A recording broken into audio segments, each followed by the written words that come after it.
നമ്മുടെ ലൈഫിന്റെ വളരെ ഇമ്പോർട്ടന്റ് ആയ കാര്യമാണ് മൊബൈൽ ഫോൺ എന്ന് പറയുന്നത്. അപ്പൊ ഇതിനൊരു കംപ്ലൈന്റ് വന്നു കഴിഞ്ഞാൽ നമ്മൾ ആദ്യം തരിക നല്ല നല്ല മൊബൈൽ സർവീസ് സെന്ററുകളാണ്. അപ്പൊ ഞാൻ ഇപ്പോൾ നിൽക്കുന്നത് ഈ ഒരു മൊബൈൽ സർവീസിൽ പഠിപ്പിച്ചു കൊടുക്കുന്ന പ്രഭ institute of mobile ടെക്നോളജിയിലാണ്.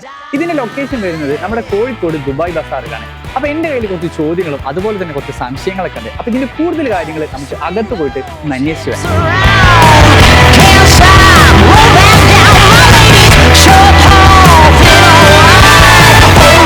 Down and ready to ride.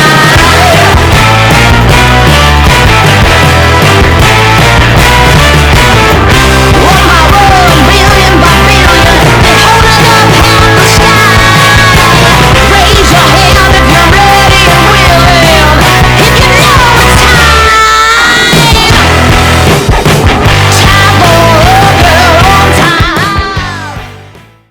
നമസ്കാരം സാർ. ഞാൻ ഈ മൊബൈൽ ഫോൺ ഇൻസ്റ്റിറ്റ്യൂട്ടിന്റെ ആഡ് കണ്ടു വന്നതാണ്. സത്യം പറയുകയാണെങ്കിൽ ഇതിന്റെ ആഡ് കണ്ട സമയത്ത് എന്റെ മനസ്സിലൊരു ചോദ്യം വന്നിട്ടുണ്ട്.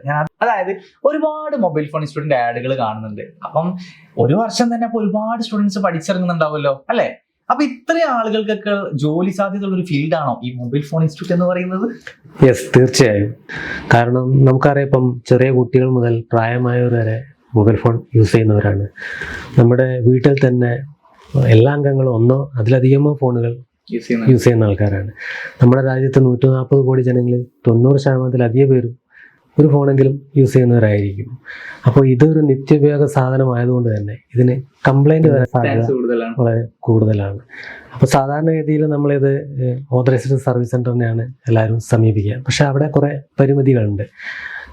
മെയിനായിട്ട് ഫിസിക്കൽ ഡാമേജ് സെറ്റുകൾ അവിടെ അക്സെപ്റ്റ് ചെയ്യില്ല. 1 year അതിൻ്റെ കാലാവധി. അപ്പം നെക്സ്റ്റ് ചൂസ് ആയിട്ട് എന്തായാലും ഇത്രയും വില കൂടിയ നമ്മുടെ ഡാറ്റകളെല്ലാം ഉള്ള ഫോണുകൾ റിപ്പയർ ചെയ്യേണ്ടത് ഒരു അത്യാവശ്യം വളരെ വലിയ അത്യാവശ്യമാണ്. കാരണം നമ്മൾ ഫോണിന് വേണ്ടി നമ്മൾ എത്ര ലക്ഷങ്ങൾ കൊടുക്കും. കാരണം നമ്മുടെ ഫോൺ എന്ന് പറയുന്നത് അത്രയ്ക്ക് ഇമ്പോർട്ടന്റ് ആയ ഒരു കാര്യമാണ് നമുക്ക്. അതിനുവേണ്ടി നമ്മൾ എന്ത് ചെയ്യും? അതെ. അതുകൊണ്ട് തന്നെ നമുക്ക് ഏതൊരു ഫോണും സർവീസ് ചെയ്തെടുക്കാനാണ് എല്ലാവരും നോക്കുക, ആവശ്യമാണ്. അപ്പൊ എന്തായാലും ജോലി സാധ്യത ഈ ഒരു ഫീൽഡിനുണ്ട്. ഇപ്പൊ മറ്റൊരു കാര്യം എന്താണെന്ന് വെച്ചാൽ, ഇപ്പൊ നമ്മുടെ നാട്ടില് ഇപ്പോ കോഴിക്കോട് എന്ന് പറയുന്നതാണ് എന്റെ നാട്. ഇപ്പൊ നമ്മൾ കേരളം മൊത്തത്തിലുള്ള നാടാണെന്നുണ്ടെങ്കിലും ഓരോരുത്തർക്കും സ്പെസിഫിക് ആയ ഒരു നാട് എന്ന രീതിയിൽ നമ്മൾ പറയല്ലോ. അങ്ങനെ നോക്കുന്ന സമയത്ത് മേ ബി ഒരു നാട്ടിൽ തന്നെ ഒരു 10 or 15 ഇൻസ്റ്റിറ്റ്യൂട്ടുകൾ ഉണ്ടാവും. അപ്പൊ അങ്ങനെ നോക്കുന്ന സമയത്ത് വീണ്ടും അവിടെ ഇൻസ്റ്റിറ്റ്യൂട്ട് വരുന്ന സമയത്ത് അവർക്കറിയാം ഓൾറെഡി നമുക്ക് ഒരുപാട് കോമ്പറ്റീറ്റേഴ്സ് നമ്മുടെ നാട്ടിൽ തന്നെ ഉണ്ടെന്ന്. അപ്പൊ എന്തുകൊണ്ടായിരിക്കും ഇവർ വീണ്ടും ഒരുപാട് ഇൻസ്റ്റിറ്റ്യൂട്ടുകൾ വരാനുള്ള കാരണം? പ്രൈവറ്റ് മേഖലയിൽ എന്തുകൊണ്ടാണ് മൊബൈൽ ഫോൺ ഇൻസ്റ്റിറ്റ്യൂട്ട് ഇങ്ങനെ പൊട്ടിമുളയ്ക്കുന്നത്?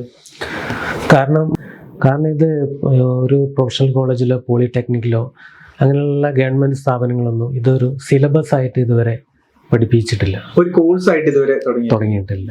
പക്ഷെ ഇതിന്റെ സാധ്യത അനന്തമാണ്. ഇത് നമ്മളിങ്ങനെ ഓരോ ദിവസവും ഓരോ ഫോൺ ഇറങ്ങിക്കൊണ്ടിരിക്കുന്നതനുസരിച്ച് നമ്മളത് പഠിച്ചുകൊണ്ടേയിരിക്കണം. അതിനുള്ള കുറേ ടെക്നോളജികൾ പുതിയ പഠിപ്പിച്ചുകൊണ്ടേയിരിക്കണം.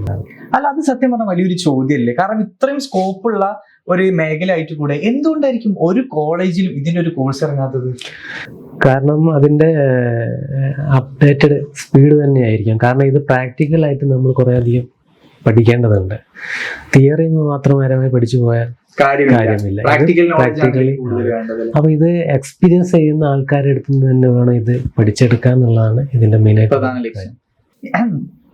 ഇനി അടുത്തൊരു ചോദ്യം എന്ന് പറഞ്ഞു കഴിഞ്ഞാൽ, ഞാൻ സാറെ ഇൻസ്റ്റിറ്റ്യൂട്ടിനെ മെയിൻ ആയിട്ട് ഫോക്കസ് ചെയ്തിട്ടാണ് ചോദിക്കാൻ പോകുന്നത്. അതായത് ഇപ്പോ ഞാനൊരു സ്റ്റുഡന്റ്, നമുക്കൊരു എക്സാമ്പിൾ പറയാം. ഇപ്പൊ ഞാനൊരു സ്റ്റുഡന്റ് ആണെന്നുണ്ടെങ്കിൽ ഞാൻ ഈ കോഴ്സ് പഠിക്കാൻ വേണ്ടി തീരുമാനിച്ച സമയത്ത് ഞാൻ ഓൾറെഡി അങ്ങനെ ഒരു കോഴ്സ് പഠിക്കാൻ തീരുമാനിച്ചിട്ടുണ്ടെങ്കിൽ ഞാൻ എന്തായാലും കുറച്ച് ഇൻസ്റ്റിറ്റ്യൂട്ടുകൾ ലിസ്റ്റ് ചെയ്ത് വെച്ചിട്ടുണ്ടാവും. എന്നിട്ട് അതിൽ നിന്ന് ഞാൻ സോർട്ട് ചെയ്ത് ഒരു ഫൈനൽ തീരുമാനത്തിൽ എത്തുക ചെയ്യുക.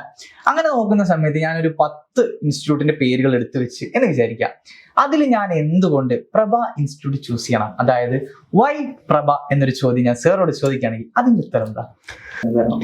കാരണം നമ്മൾ ലാൻഡ് ഫോണിന്റെ കാലം തൊട്ടേ അപ്ഡേറ്റഡ് ആയി വന്നിരിക്കുന്ന ഒരു സ്ഥാപനമാണ്. നമ്മൾ ടെക്നോളജിക്കൊപ്പം തന്നെ സഞ്ചരിച്ചുകൊണ്ടാണ് ഇത്രയും കാലം ഇവിടെ എത്തിയിരിക്കുന്നത്. അപ്പം നമുക്കറിയാം ഏതൊക്കെ ഫോണുകൾ എങ്ങനെ റിപ്പയർ ചെയ്യണം, ഏതൊക്കെ ടെക്നോളജി നമുക്ക് ഉപയോഗിക്കണം എന്ന് നമുക്ക് കൃത്യമായിട്ട് അറിയാം. അതിന് വേണ്ട സ്കിൽഡ് ആയിട്ടുള്ള എക്സ്പീരിയൻസ്ഡ് ആയിട്ടുള്ള ടെക്നീഷ്യന്മാരാണ് ഇവിടെ നിലവിൽ വർക്ക് ചെയ്തുകൊണ്ടിരിക്കുന്നത്, പഠിപ്പിച്ചുകൊണ്ടിരിക്കുന്നത്. അല്ല, അത് സത്യം പറഞ്ഞ സാർ പറഞ്ഞത് വളരെ വലിയൊരു പോയിന്റ്. ഞാൻ നേരത്തെ പറഞ്ഞു, എക്സ്പീരിയൻസ്ഡ് ആയ ആളുകൾ പഠിപ്പിക്കുന്ന സമയത്ത് കിട്ടുന്ന ഒരു ഫീല് വേറെ. ഇപ്പൊ നമ്മൾ ഏതൊരു മേഖല എടുത്തു കഴിഞ്ഞാലും അതിൽ അവർക്ക് എക്സ്പീരിയൻസ് ഉണ്ടെങ്കിൽ നമുക്ക് വിശ്വാസം പഠിക്കാൻ തന്നെ. ഇപ്പൊ നമുക്കൊരു എക്സാമ്പിൾ ഡ്രൈവിംഗ് എടുക്കാം. ഡ്രൈവിംഗ് ആവുന്ന സമയത്ത് അതിൽ എക്സ്പേർട്ട് ആയ ഒരു ഡ്രൈവർ പറഞ്ഞു തരുന്നത് പോലെ ആയിരിക്കില്ല അതിനെക്കുറിച്ച് തീരെ ഐഡിയ ഇല്ലാത്ത വണ്ടി ഇങ്ങനെയൊക്കെ ഓടിക്കാൻ പറ്റും എന്ന് പറയുന്ന ഒരാളും അതേ സ്ഥാനത്ത് വണ്ടിയുടെ എല്ലാ കാര്യങ്ങളും വളരെ കൃത്യമായി ഓടിക്കാൻ അറിയുന്ന ഒരാൾ പറഞ്ഞു തരുന്നതും തമ്മിൽ ഒരുപാട് ഡിഫറൻസ് ഉണ്ട്. നമ്മളൊരു എക്സ്പേർട്ട് ഡ്രൈവർ ആകുന്നത് എപ്പോഴാണ്? നമ്മളത് എക്സ്പീരിയൻസ് ചെയ്ത് നമ്മൾ ഓടിച്ച് പരിചയമാണ്. അതുപോലെ തന്നെ എക്സ്പീരിയൻസ്ഡ് ആയ ആളുകൾ പഠിപ്പിക്കുമ്പോൾ അതിന്റെ ഒരു ഫീൽ സ്റ്റുഡൻസിൽ നിന്നും നമുക്ക് റിസൾട്ട് ആയിട്ട് കിട്ടും അല്ലെ. മറ്റൊരു ചോദ്യം എന്ന് വെച്ചാൽ ഇപ്പോൾ ഇത്രക്കും സ്കോപ്പ് ഉള്ള ഈ ഒരു മൊബൈൽ ഫോൺ ടെക്നോളജി കോഴ്സ് പഠിച്ചു കഴിഞ്ഞാൽ ഇന്ത്യയിൽ മാത്രമാണോ സ്കോപ്പ് ഉള്ളത്, അതോ ഇന്ത്യക്ക് പുറത്ത് അബ്രോഡൊക്കെ ഇതിന് സ്കോപ്പ് ഉണ്ടോ? തീർച്ചയായും നമുക്ക് ഓൾറെഡി എൻക്വയറി ഇഷ്ടം പോലെ അബ്രോഡ് നിന്ന് വരാറുണ്ട്. ഇവിടെ വരാം. തീർച്ചയായും നമ്മൾ അത് പ്രൊവൈഡ് ചെയ്യാറുമുണ്ട്. ഇപ്പം സമ്പന്ന രാഷ്ട്രമായാലും ദരിദ്ര രാഷ്ട്രമായാലും അവിടെയൊക്കെ നമ്മുടെ ഈ സെയിം സിറ്റുവേഷൻ തന്നെയാണ്. ഫോണില്ലാണ്ട് ഒരു നിമിഷം പോലും ജീവിക്കാൻ പറ്റില്ല എന്ന സ്ഥിതിയാണ്. അവിടെയൊക്കെ സ്കിൽഡ് ആയിട്ടുള്ള ടെക്നീഷ്യൻസിന് ആവശ്യമുണ്ട്. അപ്പം നല്ലൊരു സ്കോപ്പാണ് വിദേശ രാജ്യങ്ങളിൽ കാത്തിരിക്കുന്നത്. അല്ല, അത് സത്യം തന്നെ. അപ്പൊ സാർ പറഞ്ഞപ്പോഴാണ് ഞാൻ ആലോചിക്കുന്നത്, ഏത് രാജ്യം ആയിക്കോട്ടെ, ഏതൊരു ഗ്രാമം ആയിക്കോട്ടെ, അവിടെ ഒരു മൊബൈൽ ഫോൺ ഉണ്ടാവും. ആ മൊബൈൽ ഫോൺ എന്തെങ്കിലും ഒരിക്കലും ഒരു കംപ്ലൈന്റ് എങ്കിലും വരും. അപ്പൊ സ്വാഭാവികമായിട്ട് അത് നന്നാക്കാൻ അവിടെ ഒരു ടെക്നീഷ്യൻ ആവശ്യമാണ്, അവിടെ ഒരു സർവീസ് സെന്റർ ആവശ്യമാണ്. അപ്പൊ മൊബൈൽ ഫോൺ ഉള്ള കാലം അത്രയും മൊബൈൽ ഫോൺ ടെക്നീഷ്യൻസിന്റെ ആ ഒരു ജോലിക്കും സാധ്യതയുണ്ട്. സാർ, ഈ 6 മാസത്തെ ഈ ഒരു മൊബൈൽ ഫോൺ കോഴ്സ് പഠിക്കാനുള്ള ഒരു ബേസിക് ക്വാളിഫിക്കേഷൻ എന്ന് പറയുന്നത് എന്താണ്? +2 ആണ് അടിസ്ഥാന യോഗ്യതയെങ്കിലും ഇലക്ട്രോണിക്സിൽ ചെറിയൊരു അഭിരുചിയും പിന്നെ ഇഷ്ടത്തോടെ പഠിക്കാൻ താല്പര്യമുള്ളവർ ആർക്ക് വേണമെങ്കിലും ഈ കോഴ്സിൽ ജോയിൻ ചെയ്യാം. ഇതിലെ മെയിൻ ഒരു പോയിന്റ് എനിക്ക് തോന്നുന്ന ആ ഇഷ്ടം എന്നതാണ് അല്ലെ. ഏതൊരു കാര്യം നമ്മൾ ഇഷ്ടത്തോടെ ചെയ്യുമ്പോൾ അതിന് വല്ലാത്തൊരു ഫീല് തന്നെയാണ്. അപ്പൊ ഇത്രയും കാര്യങ്ങളാണ് പ്രഭ ഇൻസ്റ്റിറ്റ്യൂട്ട് എന്ന് പറയുന്ന സ്ഥാപനം. അപ്പൊ നമ്മളോട് എല്ലാ ചോദ്യങ്ങൾക്കും, നമുക്ക് വന്ന സംശയങ്ങൾക്കും ചോദ്യങ്ങൾക്കൊക്കെ നമുക്ക് വളരെ കൃത്യമായ ഉത്തരം എന്ന സാറിന് ഒരുപാട് നന്ദിയുണ്ട്. അപ്പൊ ഇനിയും ഇതുപോലെ ഒരുപാട് ചോദ്യങ്ങളായിട്ട് ആർക്കെങ്കിലും ഒക്കെ ഉണ്ടെങ്കിൽ സാർ അവർ കോൺടാക്ട് ചെയ്തിട്ട് ബാക്കിയുള്ള കാര്യങ്ങളൊക്കെ സാർ ക്ലിയർ ചെയ്യില്ല. അപ്പൊ എനിവേ താങ്ക് യു.